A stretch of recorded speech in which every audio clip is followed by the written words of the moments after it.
quantas mil coisas passam na cabeça de uma pessoa nesse momento aqui, ó. A special guest here who's got something for you.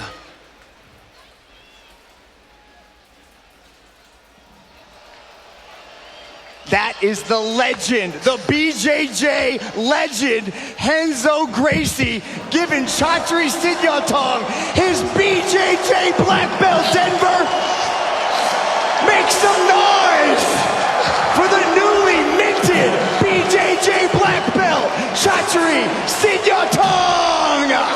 In 2005. Mano, graduação é um negócio que eu não supero. Não dá pra eu me acostumar. Eu, até na turma infantil, quando eu vejo alguém ganhar um grau, vejo alguém receber uma faixa, mano. E assim, né, pra quem fala que às vezes eu fico tirando o jiu-jitsu antigo, não é isso, né? A gente critica as coisas que poderiam melhorar, né, apesar de saber que foi uma época importante. Mas esse negócio específico da graduação e da faixa, eu acredito cegamente que os antigões eles têm mais valor do que a gente, né? Eles conseguiram passar mais valores do que a gente. Porque hoje, virando um negócio, tem que saber, tem que ter começo, meio e fim, né? O próprio Gurgel fala. A pessoa tem que saber o que precisa para graduar, isso eu concordo, é legal, tudo. Mas, antigamente, quem treinou na época dos anos 2000 ali, eles lembram que tinha um patch que os faixa preta usavam no kimono, que era 2%, se eu não me engano, 1%, 2%, acho que era 2%. Era uns patchzão 2%, só tinha isso. E aí ninguém entendia nada. Aí ia perguntar, pô, por que 2%? É porque só 2% dos que começam a treinar jiu-jitsu chegam na faixa preta. E, cara, era na base da porrada, na base da disciplina. Todo mundo tinha trampo, tinha família, tudo igual. E mesmo assim era criado na base da porrada, né? Diante de um monte de coisa que a gente não concorda, que eu já falei em outros vídeos, né? Não que eu não concorde na época, né? Na época foi importante, mas algo que não sobreviveria nos dias de hoje, né? Com o rumo que o jiu-jitsu pegou. Mas especificamente isso, a graduação, o valor que se tinha um faixa preta, tanto perante aos alunos quanto a própria faixa, né? O cara que recebia uma faixa preta antes, ele era porra, mano. Você já sabia que ele comeu o pão que o diabo amassou e às vezes o farelo que ficou pra ele. Então isso aí, a gente tem que tirar o chapéu pros antigão, porque eles sabiam, podiam não saber formar, como se diz, pessoas empáticas, mas eles passavam pra frente, é igual aquele filho que reclama que não recebeu a atenção dos pais, só que na verdade os pais não receberam dos avós, então foi o que tinha para passar para frente ali, né?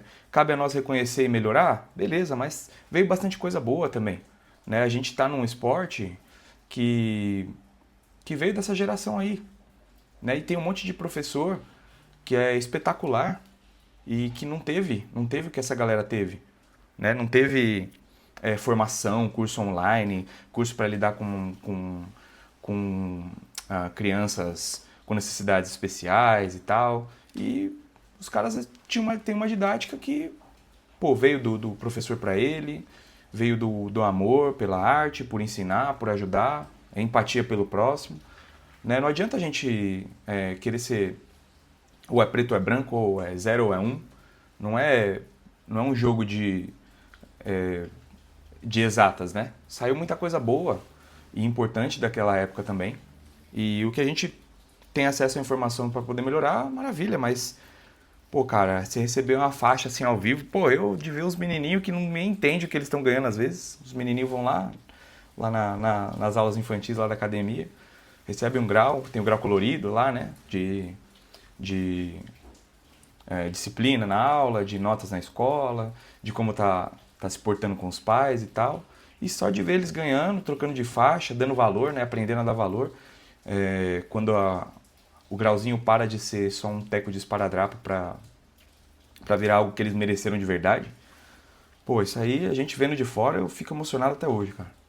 Então, fazer parte dessa valorização que os antigões tinham, deixa a gente...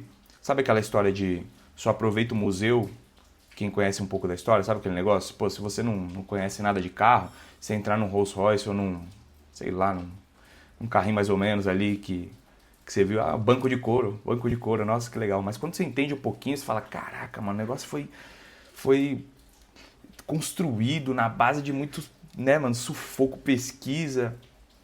E é mais ou menos o esquema do Gil. Quando a gente entende o que passaram para chegar, né, como o jiu-jitsu sobreviveu e como a gente chegou até aqui, o que eu passei, mano, eu nem achei que ia chegar na faixa preta, mano. Eu achei que as coisas iam dar.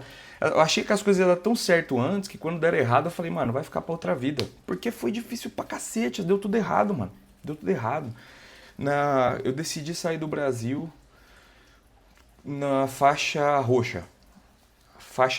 Eu fiz meu último treino de faixa azul. No meu último treino eu peguei a roxa, fui embora.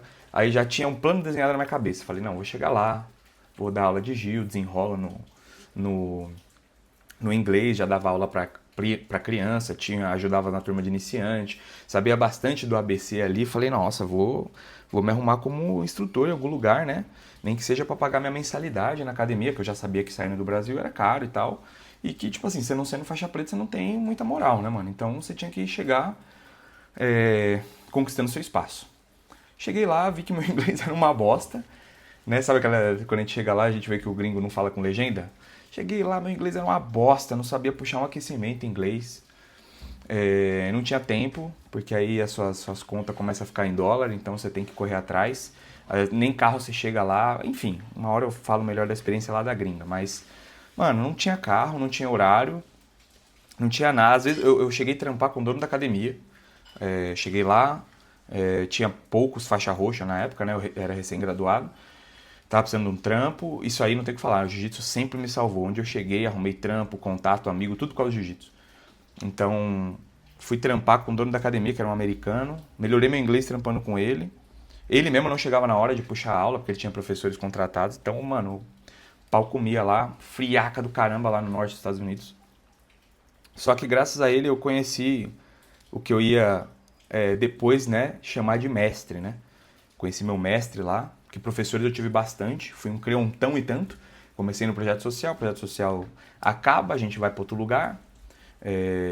Chega lá, pô, os horários já não casa tanto, porque eu treinava um horário, daqui a pouco é 5 horas depois que tem na academia, 2 vezes na semana, pô, não consigo pagar aqui para vir 2 vezes, tô faltando uma, quer dizer, fica um treino por semana, fica 2 treinos na semana, não tá valendo a pena, vou arrumar outro lugar. Professor antigão, isso aí foi em 2015, eu acho. 2013, sei lá.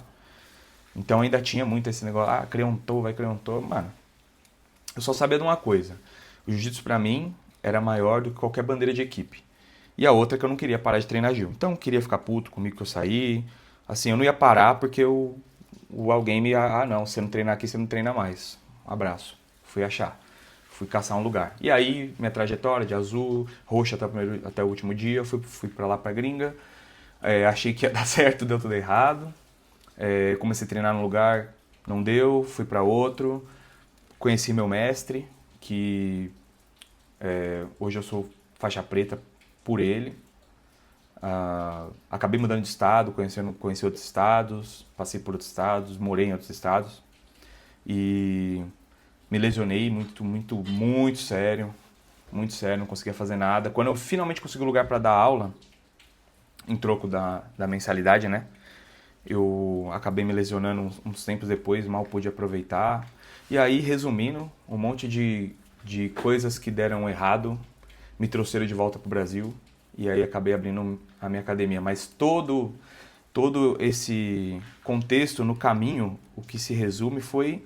Mano, eu conheci pessoas que viraram meu mestre, meus amigos, que me indicaram trabalho, que me ajudaram quando eu não podia trabalhar lesionado, que me ajudaram...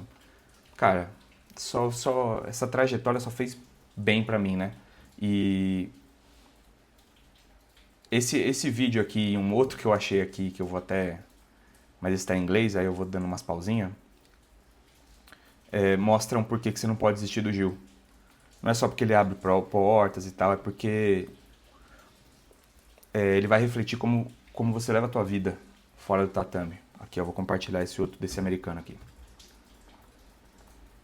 Blue belts, listen up. If you get the cauliflower ear before you get your purple belt, you absolutely cannot quit jiu-jitsu.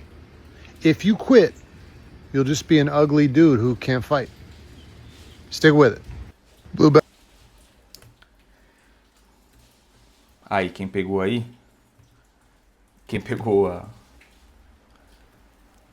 a tradução do gringo aí? Se você é faixa azul e tem a orelha estourada, você não pode desistir antes da faixa roxa. Senão você só vai ser um cara feio que não sabe lutar. E aí, brincadeiras à parte, né?